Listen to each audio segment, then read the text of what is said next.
Assalamualaikum warahmatullahi wabarakatuh. Selamat sore semuanya, Mbak dan Mas semua. Untuk hari ini kita akan mempelajari tentang yang ini bagian dari landasan pendidikan dengan judul Hakikat Pendidikan. Oke.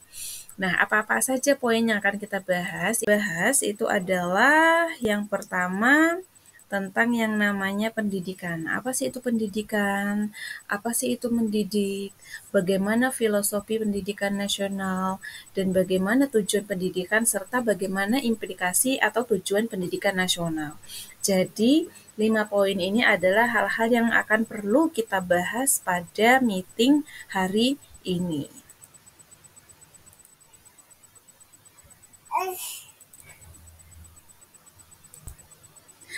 Baik, pendidikan. Apa sih itu pendidikan? Jadi pendidikan ini ada dua yang akan kita bahas ya. Yang pertama arti pendidikan sesungguhnya. Jadi untuk arti pendidikan ini lebih cenderung kepada pendidikan yang bersifat umum, oke. Jadi pendidikan secara umum itu adalah pendidikan adalah sebuah usaha nih, usaha terpadu untuk memanusiakan manusia, oke. Jadi bagaimana nih usaha terpadu untuk memanusiakan manusia?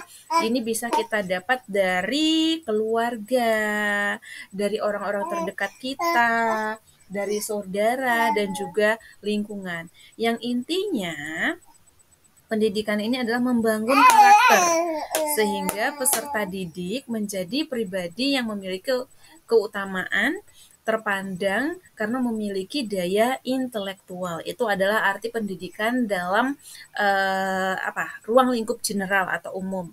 Jadi, pada dasarnya ya, pendidikan ini adalah wajib bagi siapa saja. Setiap manusia itu wajib melakukan pendidikan dan juga mendapatkan pendidikan di mana saja, kapan saja. Karena apa? Karena menjadi dewasa, cerdas, dan matang adalah hak asasi manusia pada umumnya. Itu adalah arti pendidikan dalam arti general atau dalam arti luas. Oke. Dan sedangkan dalam arti sempit, ini adalah lebih terpaku kepada pendidikan yang sudah dilegalisasikan oleh pemerintah. Oke. Jadi apa sih arti pendidikan dalam arti sempit? Pendidikan adalah seluruh kegiatan belajar yang direncanakan dengan materi terorganisasi, dilaksanakan secara terjadwal dalam sistem pengawasan dan diberikan evaluasi berdasar pada tujuan yang telah ditentukan. Oke. Jadi, pendidikan dalam arti sempit ini adalah apa ya namanya ya? Seluruh kegiatan belajar yang sudah dirancanakan nih. Jadi sudah ditentukan oleh organisasi-organisasi yang sudah dilegalisasikan oleh pemerintah. Oke. Nah, jadi pendidikan dalam arti sempit ini lebih identik dengan sekolah dan ada juga mengatakan apa ya? Pendidikan di sekolah ini adalah tempat kita menimba ilmu sampai dengan dewasa. Oke, jadi pendidikan secara legal nanti yang diakui sampai kita menerima pekerjaan atau mendapatkan pekerjaan atau melamar pekerjaan itu ada pendidikan dalam arti sempit. Oke. Itu adalah perbedaan dalam arti pendidikan yang sesungguhnya, yakni arti pendidikan secara general dan juga pendidikan dalam arti sempit. Jadi ada faktor-faktor dalam pendidikan ini. Yang pertama adalah faktor tujuan. Tujuan dari pendidikan itu apa? Oke. Lalu diperuntukkan untuk siapa? Seperti itu. Misalnya tujuannya adalah untuk mengajari anak TK. Oke. Berarti pasti sudah ada capaian pembelajaran nanti bagaimana, materinya bagaimana. Kalau di SD juga begitu. Apa sih materinya yang perlu diajarkan dan apa sih target pendidikan yang perlu dicapai untuk anak SD seperti itu. Sampai dengan SMP, SMA, bahkan di kuliah juga seperti itu atau di perguruan tinggi juga seperti itu. Lalu adalah faktor pendidik. Pendidiknya ini siapa? Oke. Biasanya nih untuk TK akan diajari oleh guru-guru TK yang lebih ceria, yang bisa mengajari siswanya bernyanyi sambil belajar, yang lebih sabar seperti itu. Lalu untuk SD itu juga guru-gurunya harus lebih sabar karena untuk melatih menulis, membaca, menghitung dan lain-lain. Sampai dengan SMP, SMA dan juga di perguruan tinggi itu level untuk para pendidiknya itu juga memiliki ilmu yang berbeda-beda. Oke, karena mereka juga memiliki background knowledge yang berbeda-beda. Yang selanjutnya adalah faktor alat pendidikan. Faktor alat pendidikan ini bagaimana?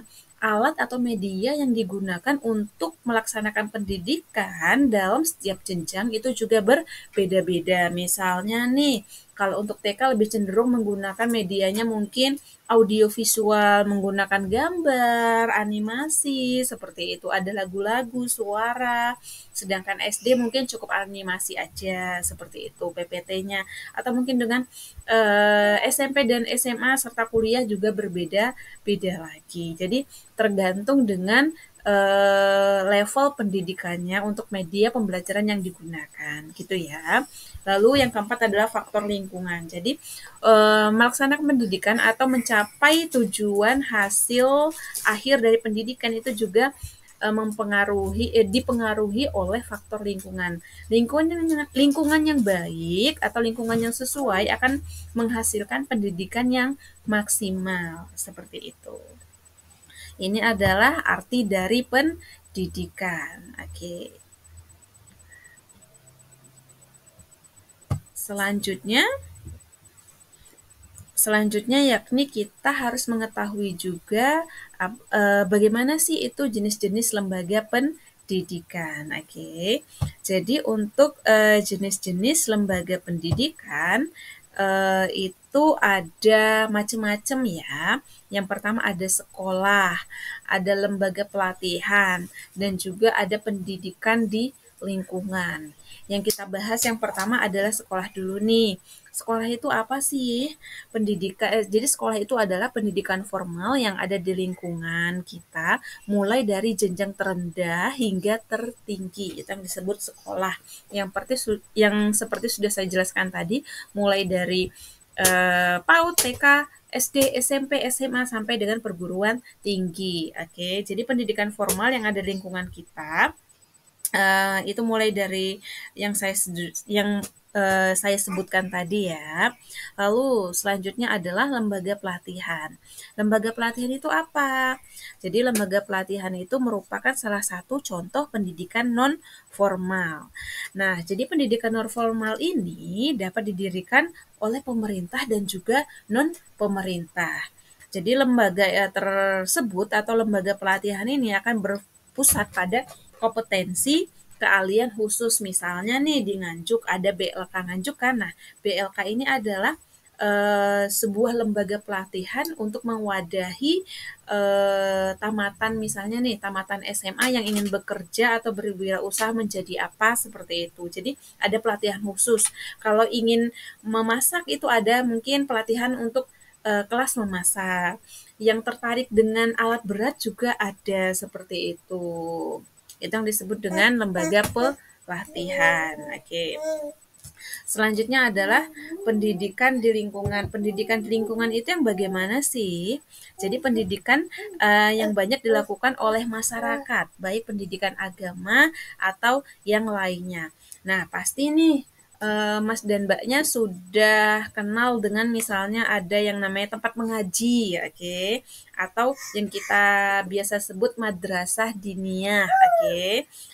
Itu disebut dengan lembaga pendidikan di lingkungan atau mungkin ada masjid, oke. Jadi ada kegiatan di masjid seperti mengaji atau mungkin ada pertemuan rutin yang bersifat mendidik seperti itu atau mungkin di lingkungannya ada gereja dan lain-lain. Jadi itu disebut dengan pendidikan di lingkungan. Oke, itu adalah jenis-jenis tadi lembaga pendidikan. Oke, tadi kita sudah membahas tentang pendidikan. Sekarang kita akan membahas arti mendidik. Jadi arti mendidik itu berkonotasi dengan pengertian bahwa pendidik harus mampu nih, ini pendidiknya ya, harus mampu menyampaikan setiap ilmu atau koneksi ilmu dengan ilmu yang lain dalam satu susunan yang teratur dan juga sistematik. Oke. Jadi susunan sistematik itu apa? Jadi kita harus bisa yang namanya menyampaikan ilmu, mengkoneksikan ilmu sesuai dengan kompetensi dasar yang dimiliki oleh peserta didik.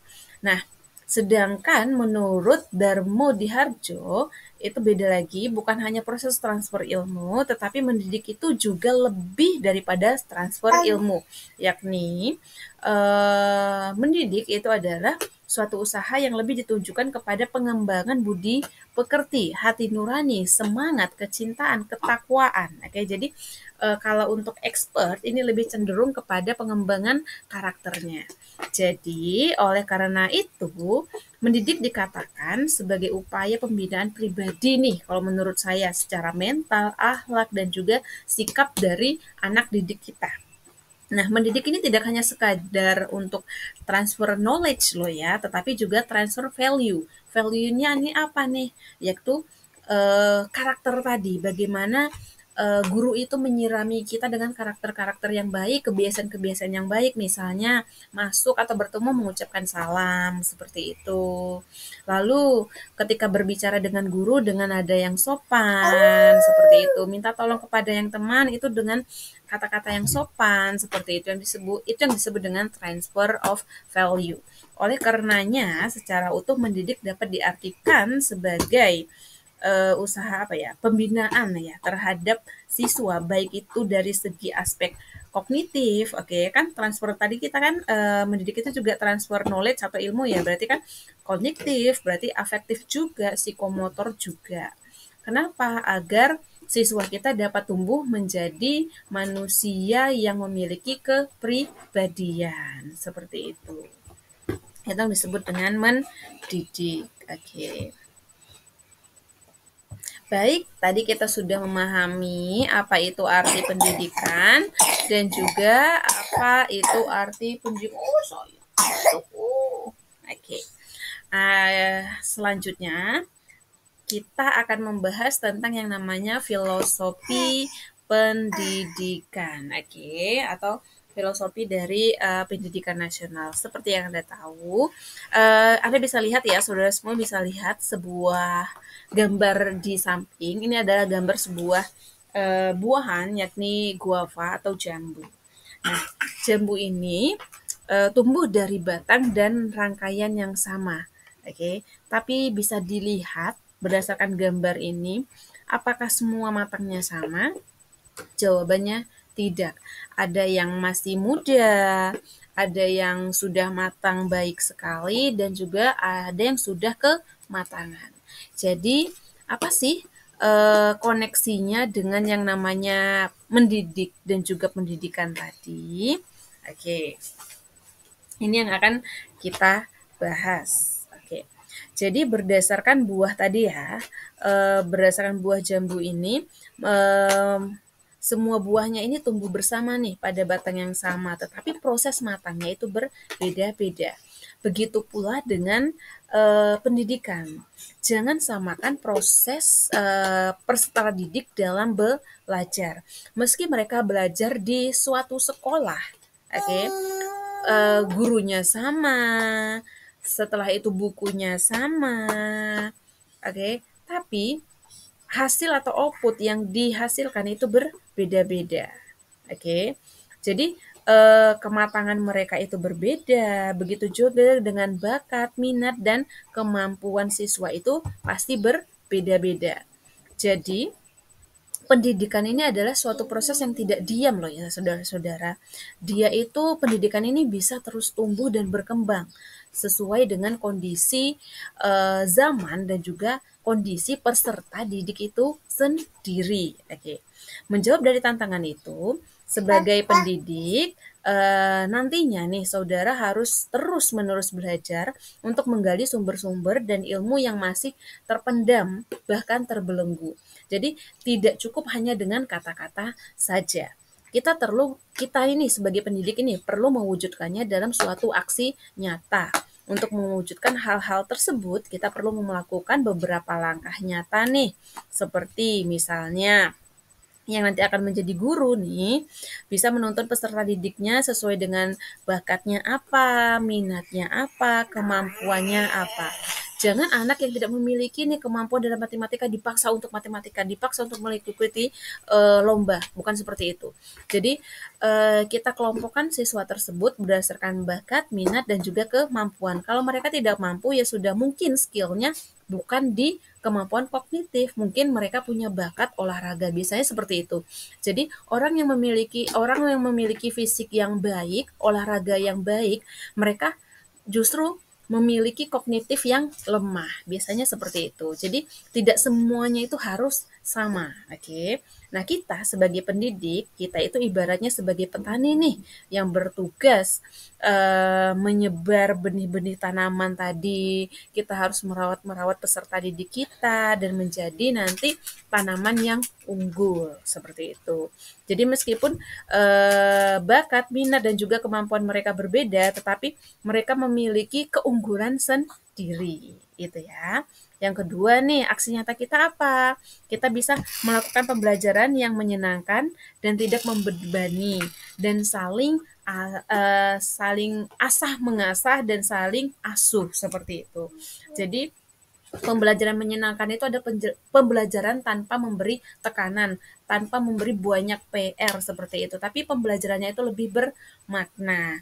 Misalnya, oke, PR sampai biasanya nih guru akan memberikan PR itu sekitar 50 soal, 10 soal seperti itu ya. Jadi walaupun tidak ada PR diganti dengan penugasan. Misalnya waktu pembelajaran itu 50 menit, sedangkan kita atau guru mau ngisi pembelajaran itu hanya 40 menit. Sisanya apa yang 10 menit? Misalnya mengerjakan proyek bersama teman-teman atau berdiskusi, itu akan lebih bermakna seperti itu. Jadi siswa itu lebih cenderung kita bangun skillnya dengan berkomunikasi, bagaimana untuk mengerjakan sesuatu secara bersama-sama, seperti itu.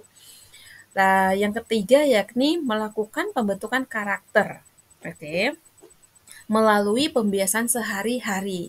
Misalnya yang tadi saya ucapkan di slide sebelumnya, mengucapkan salam, terima kasih, dan juga mengajarkan untuk beramal, dan juga misalnya nih kita membuat yang namanya kantin kejujuran, itu juga bisa mengasah karakter dari peserta didik kita. Oke, itu adalah yang disebut dengan filosofi pendidikan nasional. Jadi walaupun pendidikan atau kurikulum yang diberikan oleh pemerintah itu satu Indonesia ini sama, oke, gurunya juga sama berdasarkan pilihan dari tamatan S1 juga pendidikan seperti itu ya. Tapi mereka akan tumbuh dan berkembang berdasarkan minat, bakat, dan juga kemampuan yang berbeda-beda. Itu yang disebut dengan filosofi pendidikan.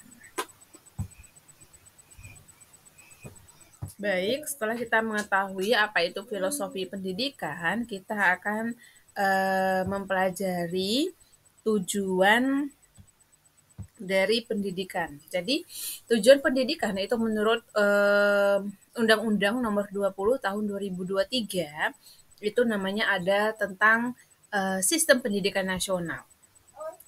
Pada pasal 3 yang disebutkan tujuan pendidikan yakni mengembangkan potensi peserta didik agar menjadi manusia yang beriman, bertakwa kepada Tuhan Yang Maha Esa, berakhlak mulia, sehat, berilmu, cakap, kreatif, mandiri, serta menjadi warga negara yang demokratis. Ini adalah tujuan dari pendidikan. Jadi berdasarkan undang-undang ini kita sudah dapat garis besarnya ya. Jadi pendidikan itu bukan hanya proses transfer ilmu tadi, tetapi juga bagaimana menumbuhkan karakter melalui sila-sila yang ada di Pancasila, yakni juga bertakwa kepada Tuhan Yang Maha Esa, yakni keimanan. Oke, kenapa keimanan itu penting? Karena keimanan ini lebih dari bukan hanya sekedar keimanan saja, tapi keimanan ini akan memiliki korelasi yang banyak dalam karakter seseorang. Makanya biasanya jika keimanannya baik, maka karakter orang tersebut itu biasanya juga baik, oke? Biasanya seperti itu.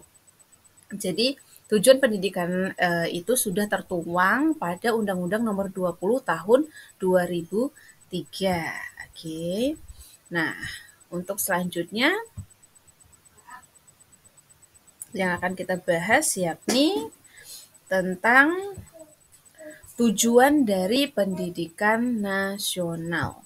Oke, apa sih tujuan dari pendidikan nasional?